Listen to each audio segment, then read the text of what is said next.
Re'e Anochi, regarde, je te donne aujourd'hui bracha, la bénédiction, klala et la malédiction. C'est quoi la bracha et la klala? Le verset nous dit, la bracha c'est im tishmeu, si vous m'écoutez. Le fait d'aller dans la voie d'Hachem, c'est ça la bracha. Avec ta klala, im lo tishmeu. C'est quoi la malédiction? C'est lorsqu'on n'écoute pas ce qu'Hachem nous dit de faire. Il y a un monsieur, il y a quelques années, il a gagné le gros lot, 10 millions de shkalim. Et il a commencé à discuter avec sa femme, parce qu'elle voulait beaucoup d'argent. À la fin, son arrivé au divorce. Il a dû donner 1 million pour les frais de justice, 4 millions pour sa femme, et 5 millions qui restaient. Ses enfants ont commencé à se bagarrer, chacun voulait un gros cadeau, et chacun n'était pas content. À la fin, tout son argent l'a détruit. C'est lorsqu'il n'y a pas la bracha, lorsqu'on ne fait pas ce qu'Hachem nous dit de faire, même au sein de notre quotidien. Le Tomer Dvorah dit que quelqu'un qui veut mieux vivre, qui veut profiter de ce monde, il doit savoir que lorsque quelque chose de mal lui arrive, c'est le bien. La pire des choses, c'est la meilleure des choses. Ça veut dire quoi? C'est-à-dire que lorsque on nous fait honte, qu'un être humain qui prend ça avec chokhma, avec sagesse, il comprend que c'est pas l'autre qui lui a fait du mal, c'est Hachem. Il est en bonne santé, il a sa parnassa, il fait ce qu'il doit faire, il a pris un camouflet, on lui a fait honte. Et là-dessus, le Shla, il dit, c'est ce que David HaMelech a ressenti lorsque Shimi ben Gera, qui était une très grande personnalité, l'a maudit. C'est Hachem qui lui a dit, lorsqu'on ressent avec la Emouna que nos épreuves quotidiennes au sein du relationnel, c'est Dieu qui nous a envoyés, on les vit mieux.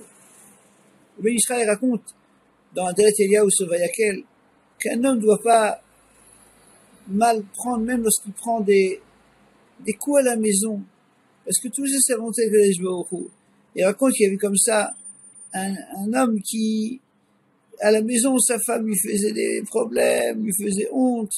Un jour, il a laissé son maître, Rabbi, prie pour moi, j'en peux plus. Et du jour au lendemain, sa femme faisait la gentillesse, la douceur.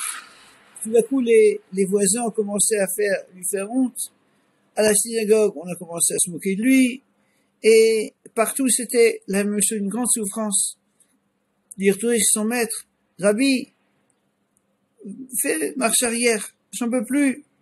Savoir que parfois les problèmes qu'on a, de relations qu'on a chez nous à la maison, si c'est pas nous qui les avons générés, lorsqu'on souffre parce que quelqu'un d'autre, un des proches, parfois c'est le conjoint, parfois c'est les enfants, les parents, les frères et sœurs, tout ça, prendre ça avec chokhma, avec sagesse, c'est Hachem qui nous envoie ça, et ça nous permet, si on prend ça avec un genre de continuer notre vie au quotidien, de faire ce qu'on doit faire, de vivre comme il faut, ça c'est notre part à nous, de petites souffrances.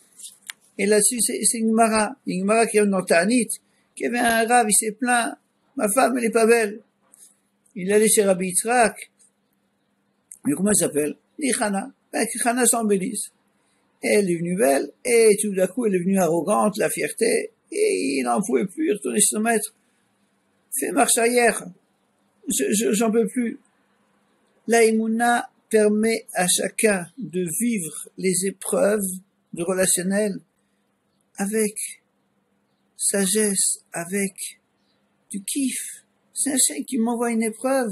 Ça se vit tellement mieux. Ça, c'est l'expression de la Emouna au quotidien. Ça nous permet de mieux vivre. Il y a marqué que David HaMelech, il a dit, Kos Yeshua Stessa, Shem Eka, Tzara v'yagan imtza, Shem Hashem Eka, Tzara v'yagan imtza. Même lorsque c'est des tzarot et des yagon, des souffrances, le Shem Hashem Ekra.